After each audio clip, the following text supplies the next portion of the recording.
Nous voilà de retour donc sur le plateau.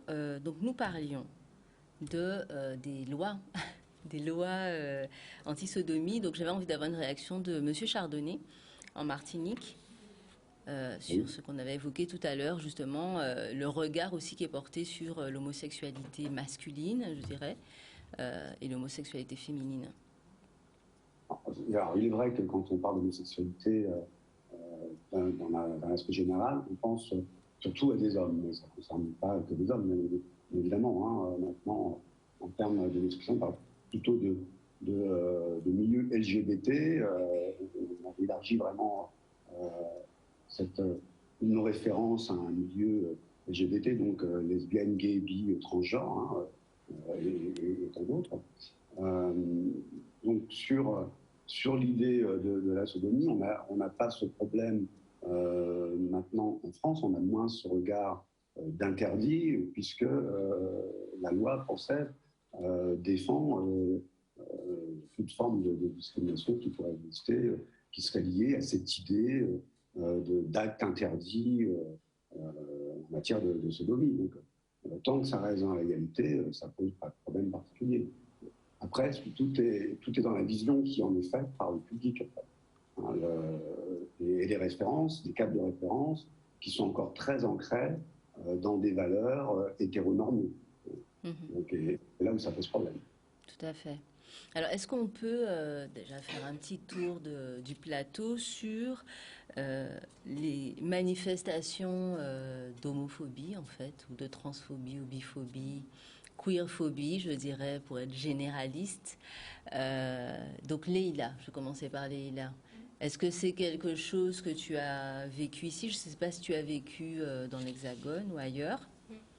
Alors, quelle différence tu vois et est-ce que tu as des réactions homophobes ici? Alors, Queerphobes, je vais dire. alors oui, j'ai déjà participé à une Gay Pride. Du coup, ben, c'est comme ça que mon coming out a été fait indirectement. Donc c'était quand même assez comique. Mais après, moi j'avais fait la Gay Pride et en même temps, c'était là où il y avait la problématique, le mariage pour tous.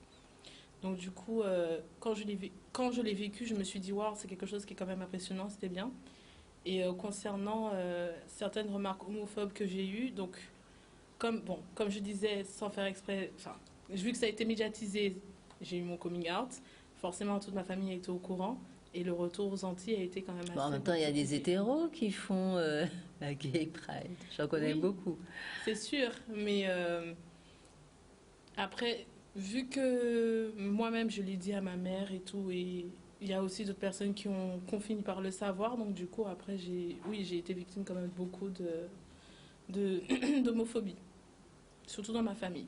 D'accord. Ça s'est Donc, manifesté comment? De la part de tes parents ou enfin, de parents proches ou de parents plus éloignés, je dirais? alors au début, ma mère n'arrivait pas trop à l'accepter. Puis finalement, elle m'a dit, bon, ben, je t'accepte comme tu es. Puis à force d'avoir parlé, discuté avec ma mère, elle a accepté.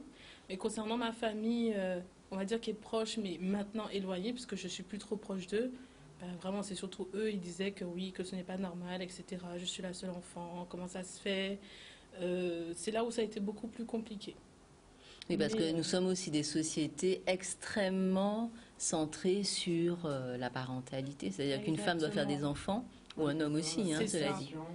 C'est Oui, le schéma classique, oui, c'est ça. c'est On ça. pense toujours qu'il n'y a qu'une seule voie, qu'il y a un seul modèle, une seule référence, et ça peut bloquer. C'est clair. La chose qu'on me disait, c'est va te mettre avec un homme, il faut que tu fasses des enfants, l'horloge biologique tourne, t'attends quoi? T'es toujours dans ton truc de lesbienne, ça te rapporte rien du tout, ça te rapporte que de mauvaises choses, ouais.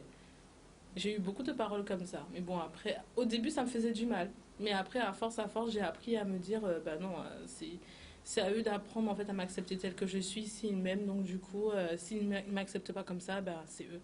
Moi, je continue ma vie et eux, ils continuent la leur. Tout à fait. En plus, il faut dire que toutes ces questions-là sont tellement maintenant transversale, Ouais. parce que même des personnes hétérosexuelles, des femmes hétérosexuelles choisissent de ne pas avoir d'enfants, donc c'est pas forcément une question d'orientation sexuelle. Et par ailleurs, une femme lesbienne peut avoir des enfants. Exactement, grâce à la PMA.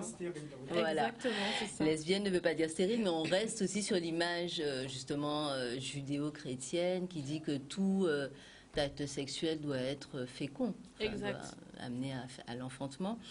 Maintenant, on va revenir un peu sur les campagnes et les préventions, ou comment on accompagne en fait cette lutte contre les queerphobies. Je vais être globale. Ok. On va voir quelques visuels de Aide, Saint-Martin, etc. Donc je veux bien que Monsieur Massed commente en même temps. Alors ça c'est Saint-Martin. Oui, dans l'histoire de Aide et la communauté LGBT, c'est que effectivement, il n'y avait pas beaucoup d'associations dans le paysage, des structures où orienter les personnes LGBT. Donc Aide, qui lutte contre les discriminations, a porté souvent ces combats-là, notamment des marches. Il y a une marche pour le mariage pour tous en Martinique, une première marche des fiertés en Martinique en 2012. On peut voir les autres visuels. Et donc là, depuis 2 ans, donc là c'est la 2e édition à Saint-Martin, ils ont porté une marche des fiertés. Donc voilà, donc le but c'était de sensibiliser, de rendre certaines personnes de la population actrices dans la lutte, puisque c'est toujours mobilisé. Tant que les personnes n'ont pas d'intérêt, ne trouvent pas d'intérêt, ou se sensibilisent pas eux-mêmes, ou sensibilisent les autres à la lutte, et bien du coup on ne sera pas dans une transformation de la société. Ce n'est que la société qui pourra se transformer, c'est pas une association qui va pouvoir qui va tout faire, quoi. Donc effectivement, donc Martinique et Saint-Martin, il y a toujours ce projet de faire une marche de sensibilisation autour de la lutte contre l'homophobie. Et donc là c'est le visuel justement pour ce samedi de 9h à 21h au Green Hostel. Oui, vous aurez une journée santé LGBT+ et gay friendly, homo, hétéro, bi curieux, c'est ce qu'on dit. Donc pour venir échanger et lutter contre les discriminations. Parce que l'idée n'est pas de travailler uniquement entre la communauté LGBT, puisqu'on ne va pas faire de la sensibilisation d'homophobie pour cette communauté, mais plutôt aussi de lui montrer qu'elle peut côtoyer la communauté, d'autres communautés, et que notamment il y a des gay friendly et que le paysage n'est pas si noir que ça, et qu'on peut justement aider ces communautés qui nous, je dis nous parce que je me sens concerné par le sujet, qui nous considèrent comme hors normes, et montrer justement non, qu'on peut vivre ensemble et que ça n'empêche pas d'avoir ces particularités ou ces envies, tout simplement. Voilà, c'est une question d'identité. Nous sommes tous des cheminements, des personnes avec des expériences diverses. Alors, donc là, on a vu quelques actions de aide. On va voir maintenant le visuel de Secrets Out, qui est une toute nouvelle, mais vraiment embryonnaire association. Donc, Secrets Out, donc, qui est une association de lesbiennes, dont je suis la présidente. Voilà, enfin, c'est LGBT plus et friendly. Ok. Ouais. Alors. Du coup, c'est une association pour rassembler de la communauté, comme je disais, LGBT plus et friendly. Le but est de pouvoir se retrouver autour de certaines permanences, une fois qu'on aura notre local, mais pouvoir faire des débats, échanger, discuter, faire des ateliers, des activités. On veut aussi faire de la sensibilisation. Pourquoi et friendly? Parce qu'il y a beaucoup de parents qui justement ont leur enfant qui fait partie de la communauté, qui ne savent pas comment agir, comment s'y faire, comment s'y prendre, ou même qui aimeraient bien trouver un endroit où leur enfant peut se retrouver avec d'autres personnes. Donc c'est pour ça qu'on veut mettre ça aussi en place.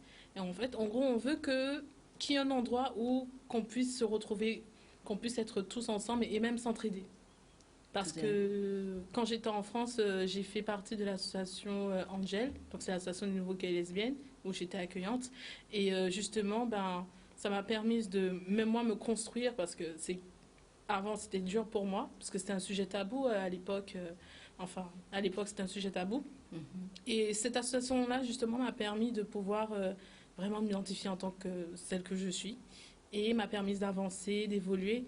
Et c'est pour ça que justement je voulais créer cette association pour que d'autres personnes puissent avoir cette aide, ce soutien et se sentir bien et se sentir aussi épanouies. Tout à Et fait. du coup, voilà.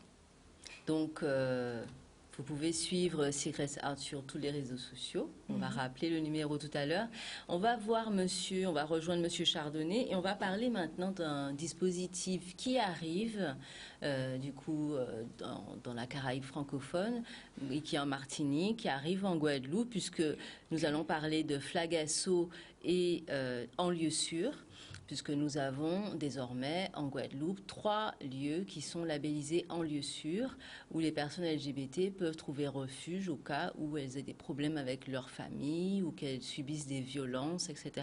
Donc, Monsieur Chardonnay, vous êtes brigadier, police nationale, et vous êtes en charge justement de ce dispositif. Est-ce que vous pouvez nous en dire un peu plus? Oui, alors, effectivement, moi je suis délégué régional pour l'association FLAG.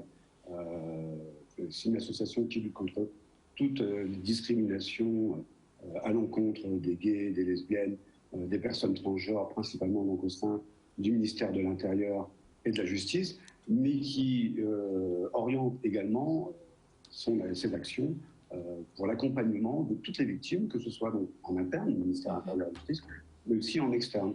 Et dans ce cadre-là, nous avons mis en place une application, donc Flagasso.com. Sur cette application, nous avons 2 dispositifs. Un premier dispositif qui est signalement flag, où on fait un signalement afin de permettre aux victimes et aux témoins, pas seulement aux victimes, mais les témoins aussi peuvent faire des signalements, de manière anonyme, des signalements de violence, d'insultes, d'agressions, tout ce qui est LGBTphobie, mais également les violences conjugales.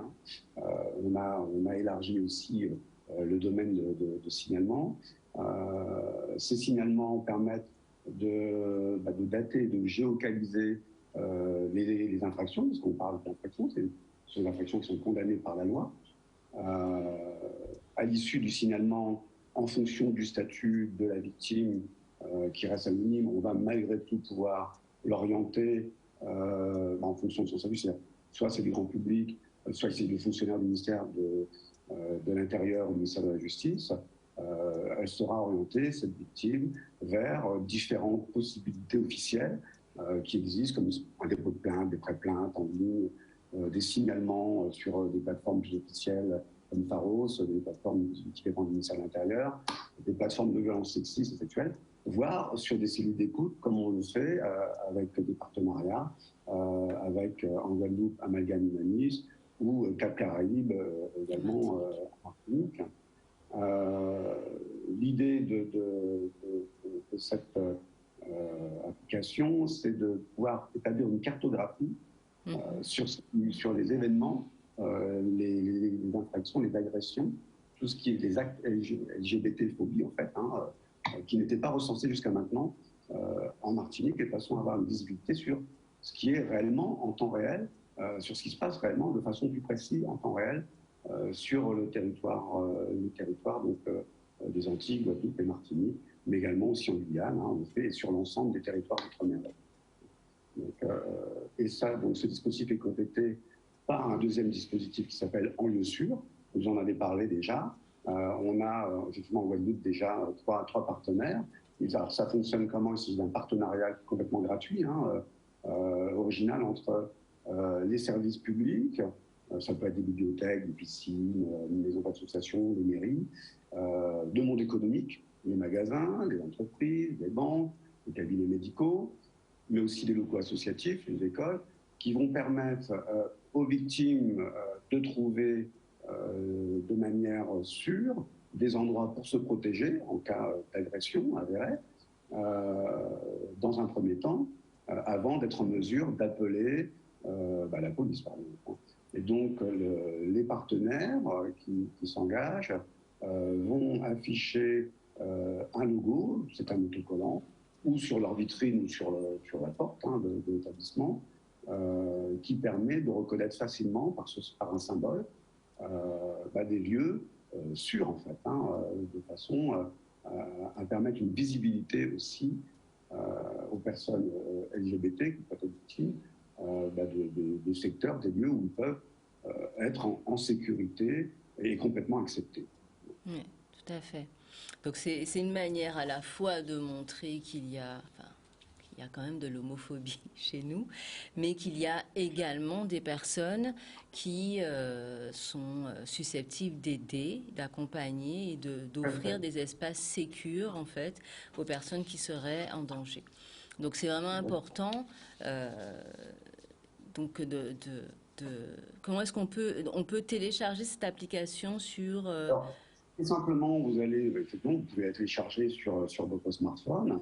Vous retrouvez aussi cette application sur Internet. Il suffit de faire flagasso.com et vous avez donc une visibilité concernant ces applications, celles que l'on voit à l'écran, voilà, qui permettent directement de faire un signalement de manière tout à fait anonyme, de manière très simple, en quelques clics. Vous avez un certain nombre de questions auxquelles vous répondez, toujours de façon anonyme, de manière au moins à donner une visibilité à ce qui est réellement, ce qui se passe réellement. C'est vraiment quelque chose qui n'existait pas encore sur ces territoires, qui s'applique déjà en métropole, mais qui permet vraiment de pouvoir orienter aussi nous. Moi, je suis policier, et au niveau des institutions police et gendarmerie, ça permet aussi d'orienter les actions qui peuvent être faites en fonction des événements qui sont déclarés, dénoncés dans ces applications. Tout à fait. Donc, on dit, quand vous m'avez dit justement que seuls 4% des victimes d'injures osent se faire connaître et accompagner, parce que tenir des propos homophobes est un acte délictueux, il faut le savoir, tout comme tenir des propos racistes. Ce chiffre donc doit augmenter, effectivement, et les victimes doivent être soutenues. Il est vrai que, si on doit être honnête, que les propos homophobes sont quand même monnaie courante, même dans la musique, il faut le dire. Et que donc, moi j'aimerais savoir si par exemple en Martinique, je suppose que c'est déjà appliqué, est-ce que vous avez beaucoup de signalements? Alors, on est sur quelque chose qui reste assez nouveau. Oui, le problème, c'est encore la visibilité. Moi, je fais de la formation, je suis formateur au sein du centre de recrutement et de formation de la police nationale en Martinique. Et dans ce cadre-là, je forme aussi mes collègues, mais ça fonctionne aussi pour la gendarmerie, ça fonctionne pour la police municipale, les pompiers.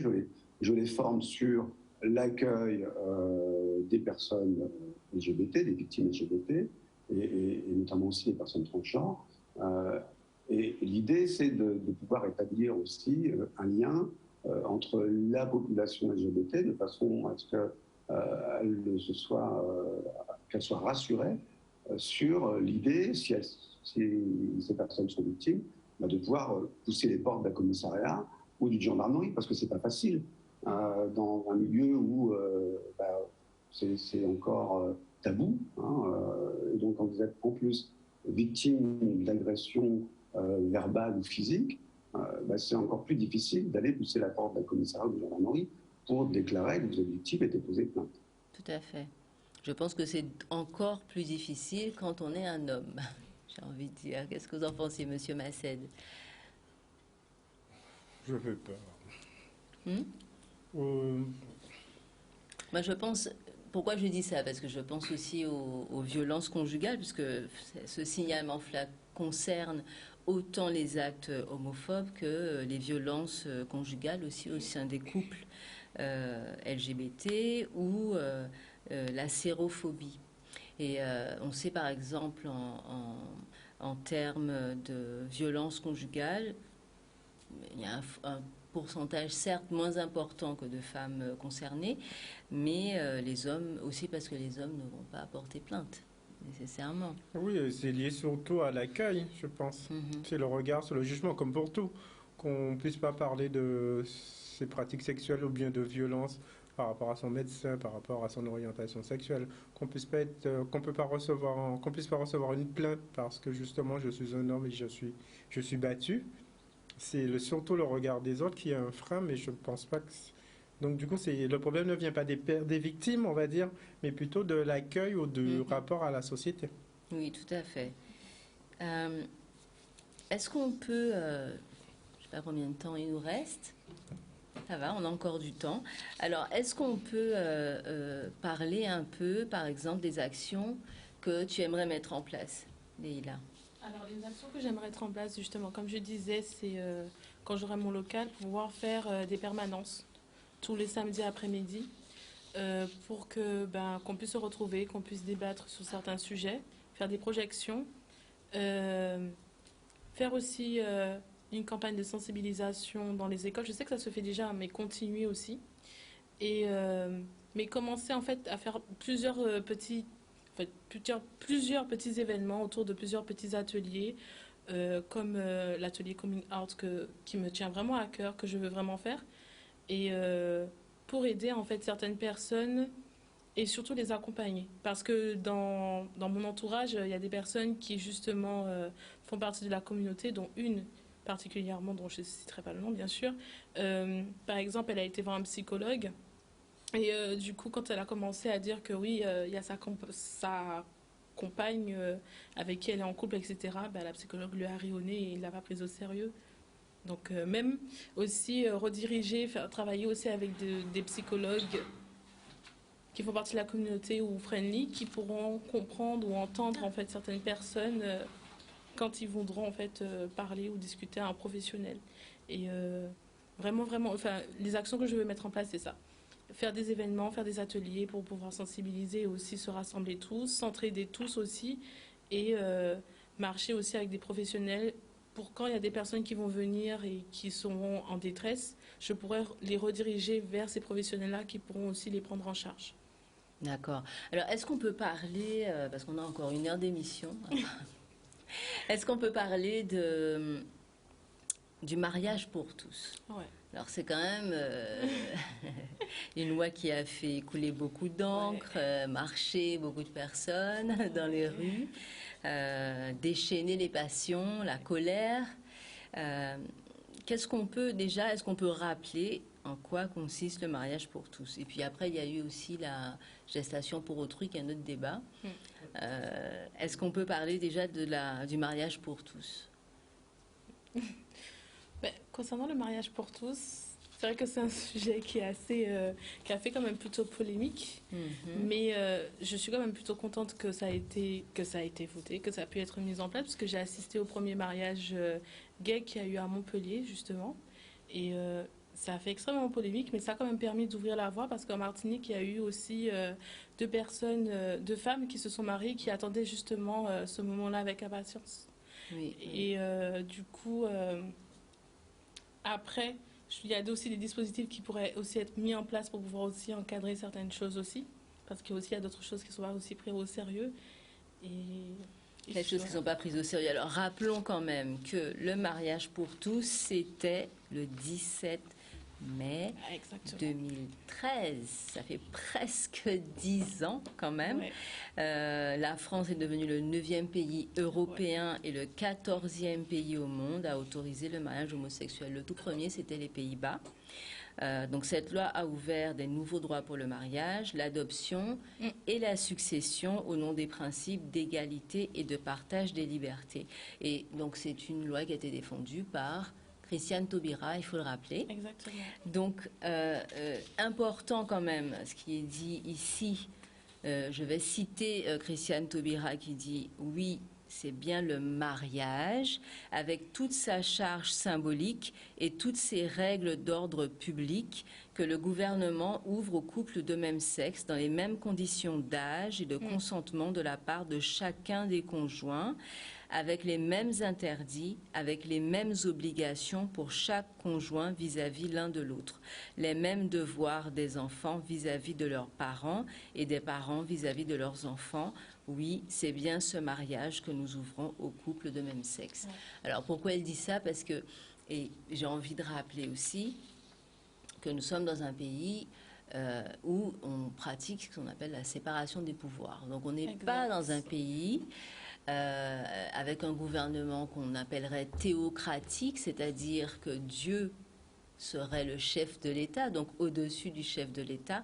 On est dans un pays où on pratique la séparation des pouvoirs, donc le mariage, ici on parle du mariage civil, donc le mariage, le contrat de mariage et non pas le mariage religieux.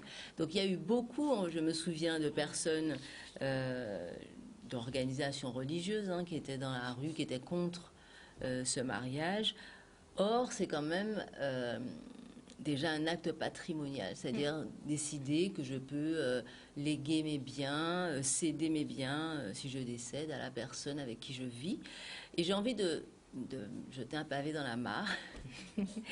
J'ai envie de dire, et c'est quelque chose que j'essaie de rappeler souvent, ou du moins de dire souvent, c'est que lorsqu'on dit que les unions de même sexe n'existent pas, par exemple chez les Noirs, que l'homosexualité est une déviance qui a été le fruit peut-être d'une colonisation du blanc, il faut savoir qu'en Afrique, il y a toute espèce de pratiques sexuelles et d'union civile, en tout cas de mariage, que ce soit polygame, polyandre, c'est-à-dire des femmes qui ont plusieurs maris. Il y a également la possibilité au Nigeria, par exemple, pour 2 femmes de se marier. Et ça se passe vraiment dans un cadre patrimonial. C'est-à-dire qu'une femme, par exemple, qui devient veuve, qui est sans ressources, une autre femme qui, elle, a des ressources, peut l'épouser pour lui donner une partie de son patrimoine.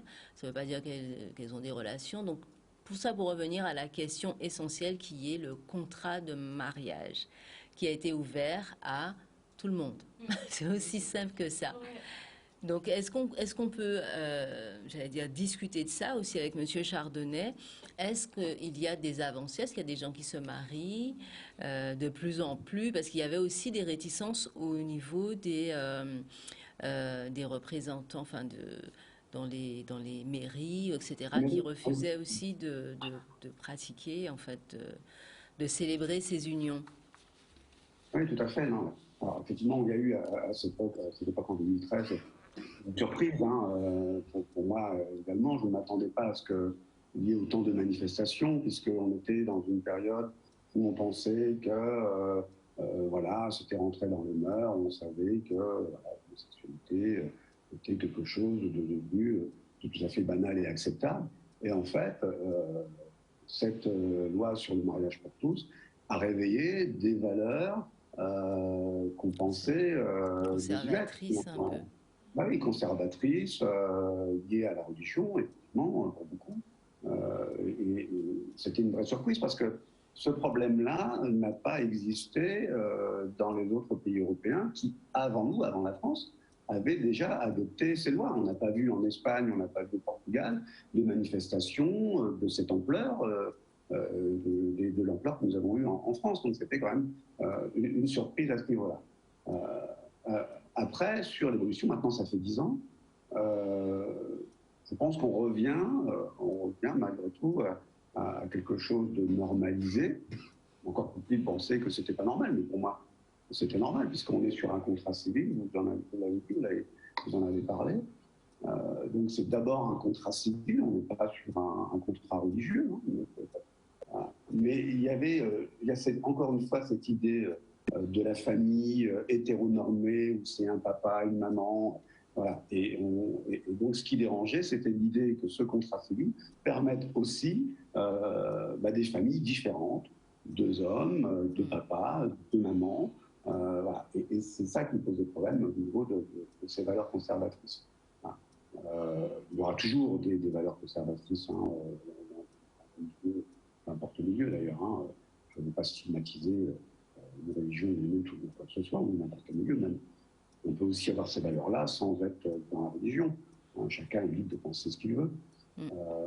Malgré tout, sur l'évolution sur ces 10 ans, je pense que c'est quand même plutôt positif. Moi-même, je suis marié, j'ai un mari. Voilà, donc, ça ne m'a pas posé de problème. Je connais en Martinique plusieurs personnes, j'ai plusieurs amis qui sont mariés également, qui sont homosexuels et mariés, qui sont mariés en Martinique. Voilà, ça n'a pas posé de problème particulier. C'est vrai qu'on n'en parle pas, en fait. Ça ne se dit pas spécialement, mais ça ne pose pas de problème non plus à côté. Il y a une forme de respect, malgré tout, qui s'est installée, puisque ce sont cette nouvelle valeur, entre guillemets, de mariage pour tous, et finalement entrer dans la République. Ça fait partie des lois de la République, c'est dans les lois de la République. Et donc, c'est une valeur qu'on accepte. Malgré tout, ça peut être fragile. Un nouveau gouvernement pourrait très bien revenir aussi sur ce type de loi. Tout à fait. Donc, il faut rester vigilant. Donc, en termes des associations, notre action est aussi d'être vigilant par rapport à ça. Tout à fait. Alors, Monsieur Massed, vos retours, est-ce que dans votre entourage, est-ce qu'il y a beaucoup de personnes, d'hommes homosexuels qui sont mariés ou de femmes lesbiennes qui sont mariées? Oui, je connais des couples mariés, parents également. Et moi, ce qui m'a marqué l'année de l'adoption de cette loi, effectivement, j'avais assisté à un mariage en Martinique où c'était pas un jeune couple, justement, c'était un couple qui était ensemble depuis plus de 30 ans et qui concrétisait quelque chose grâce à cette possibilité de se marier. Et moi, que ça ait fait polémique ou pas, en tout cas, moi, je savais qu'on était à un tournant de la lutte contre l'homophobie au moment où cette loi est sortie, puisque ça touchait toutes les strates de la société. C'est-à-dire que si on pouvait se marier, si des hommes pouvaient se marier entre eux et des femmes également, et pouvoir être parents, donc ça veut dire que ça va toucher les écoles, ça va toucher les mairies, ça va toucher aussi la CAF, ça va toucher, on va commencer à avoir 2 noms d'hommes par exemple pour une famille, 2 noms de femmes pour les papiers. Donc en gros, tout le monde était concerné. D'où le fait que ça fasse polémique, ça veut dire que tout le monde s'est questionné un moment sur cette question de la société. Et donc, aussi. ça veut dire que l'homosexualité était bien présente en France, puisqu'on accordait un droit à cette communauté pour être au même niveau que les autres.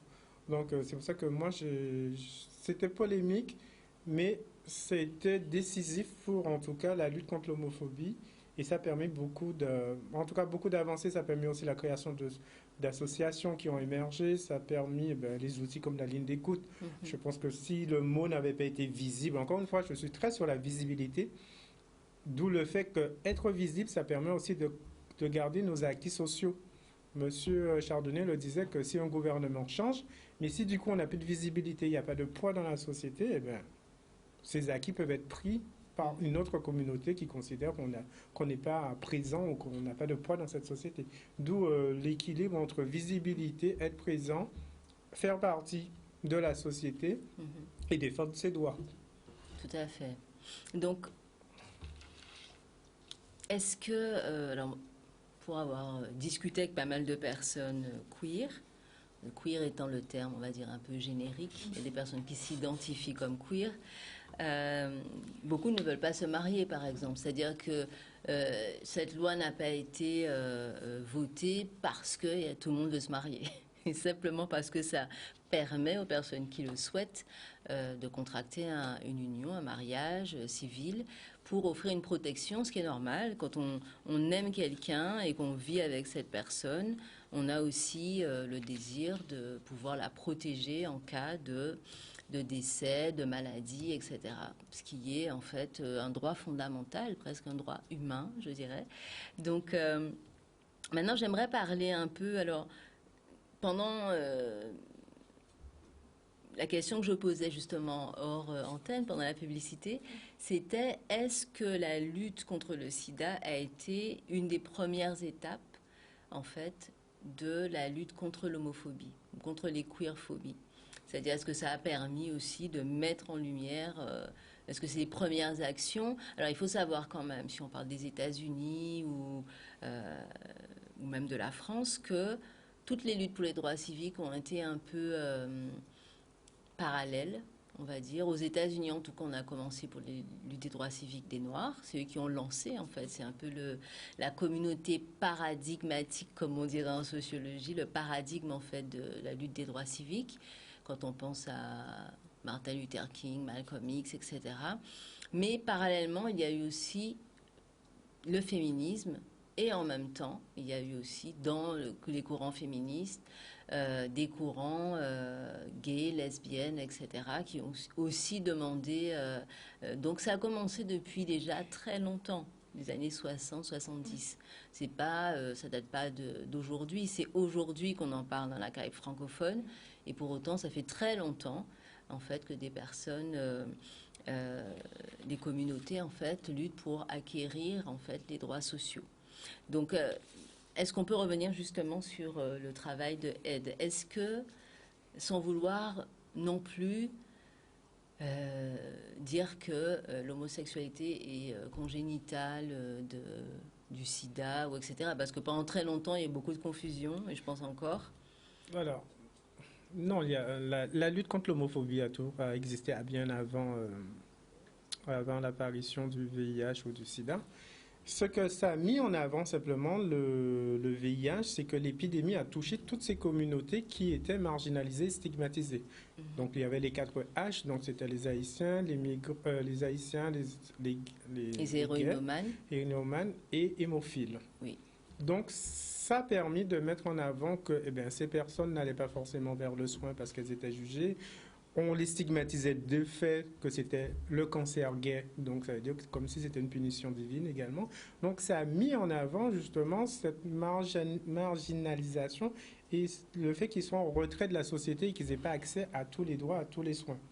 Mais on ne peut pas dire que la lutte contre l'homophobie a commencé, en tout cas avec, ou bien a été vraiment portée par la lutte contre le VIH. Ça a été une des conséquences, en tout cas, pour mettre en avant le dysfonctionnement de la société vis-à-vis des communautés stigmatisées. Après, effectivement, comme je le disais au départ, s'il n'y avait pas de... Comme aide à porter cette lutte contre les discriminations, serait-ce que contre la sérophobie, tout simplement, si elle a porté ces luttes contre les discriminations alors qu'il n'y avait pas de structure ou d'association dans le paysage, notamment, je pense aux Antilles, pour aider justement les communautés LGBT, à un moment, son but n'est pas forcément de porter ce combat. Justement, le but, c'est de laisser la place à ces associations qui luttent contre l'homophobie. Et nous, on conserve vraiment l'accès, le volet lutte contre l'épidémie, la prévention et l'accès aux droits, l'accès aux soins. Pour un petit exemple, Cap Caraïbes de Martinique. L'association est née à la suite de la première marche organisée par Aide. Mais organisée par Aide, c'est-à-dire on a fait appel à des communautés, à de la population pour porter cette première marche. Et à l'issue de l'organisation, il a été mis en avant qu'il serait bien que maintenant ce ne soit pas Aide qui porte le combat LGBT, mais ces communautés LGBT elles-mêmes. Et c'est de là qu'est née l'association Cap Caraïbes. Donc le but c'est ça, c'est que si on peut être moteur, quelle que soit la structure, que ce soit l'État, la DILCRA par exemple qui aide, si on peut être moteur et porter un projet et encourager les personnes à porter un projet pour monter une structure LGBT, eh bien tant mieux. Mais on ne peut pas dire que c'est la lutte contre le VIH qui a permis l'avancée ou bien qui a... C'est vrai que comme ça a été très longtemps dans les esprits superposés, l'homosexualité et la contamination par le VIH. Mais alors moi j'avais une question là qui m'est venue là tout de suite. Est-ce que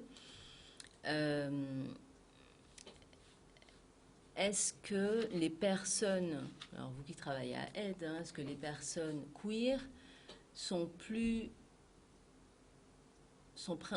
en général en tout cas en connaissance, en tout cas, de leur statut sérologique. Parce que quand on parle de sérophobie, pour définir, peut-être pour les personnes qui ne savent pas, la sérophobie, donc, c'est la peur des personnes séropositives, ou le rejet des personnes séropositives. Alors, la question, c'est est-ce que c'est national ou régional? Donc, on pense qu'au niveau de la communauté LGBT, il y a quand même un accompagnement par les pairs. Que ce soit par les réseaux, par les applications, il y a une transmission d'informations, il y a de la prévention sur les sites de rencontres ou les applications. Donc, on peut imaginer que la communication autour de la prévention est faite. Mais ça ne veut pas dire forcément que on connaît tous les outils, on maîtrise tout, on s'approprie tout. Surtout s'il y a le frein de la stigmatisation par rapport à... ou la peur de partager ses pratiques sexuelles avec son médecin. Donc on peut avoir toutes les informations du monde, mais si le frein à l'accès aux soins ou bien le dépistage n'est pas fait parce que le professionnel de santé est dans le jugement, et bien du coup, la prévention, le processus de prévention n'ira pas jusqu'au bout. Après, l'association est habitée par toutes les communautés, que ce soit des migrants, des travailleurs du sexe ou des gays. On n'est pas habité justement, il n'y a pas un fort pourcentage de gays séropositifs, il n'y a pas un fort... Voilà, on n'est pas... Et on est avec des personnes aussi séronégatives. Donc, Bien sûr. Donc voilà.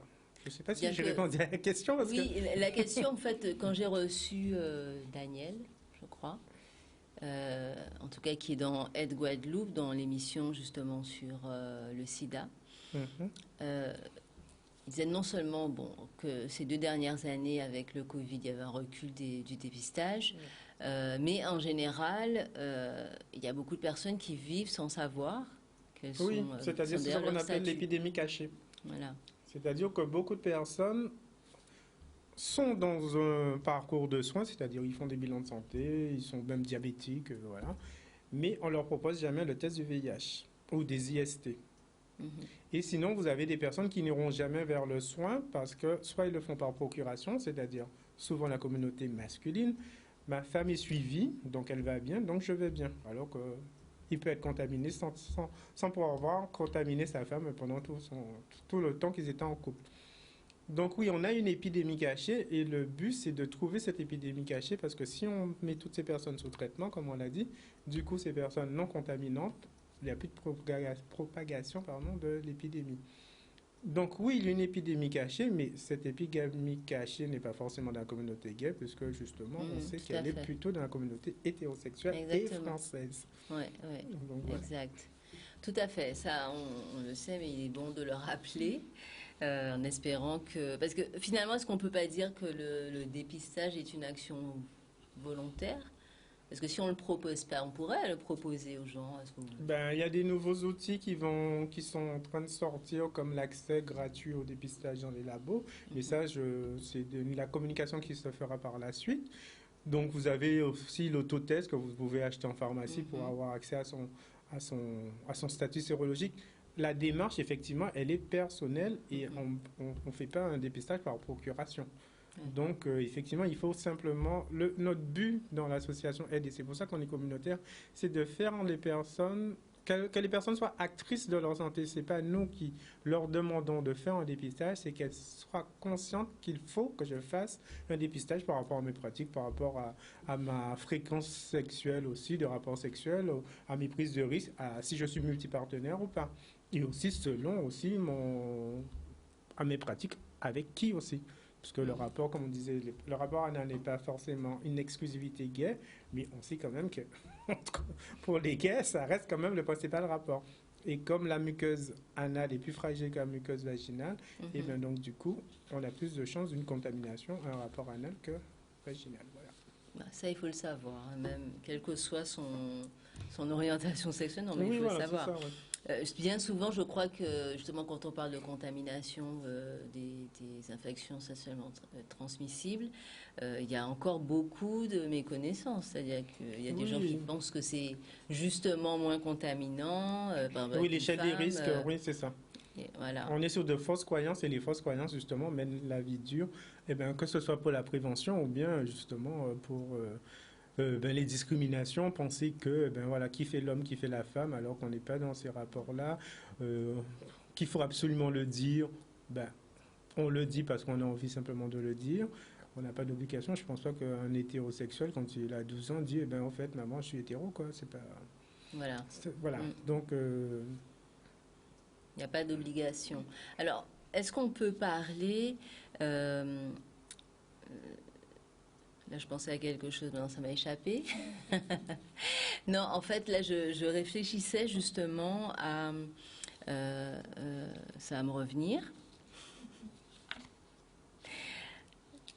On va aller avec Monsieur Chardonnay, ça va me revenir. Monsieur Chardonnay, alors, est-ce qu'on peut parler justement, vous qui êtes dans la police, au-delà de Flagasso, est-ce qu'il y a beaucoup de violences, on va dire, homophobes qui se manifestent dans les commissariats? Est-ce qu'il y a des plaintes il y a des plaintes, oui.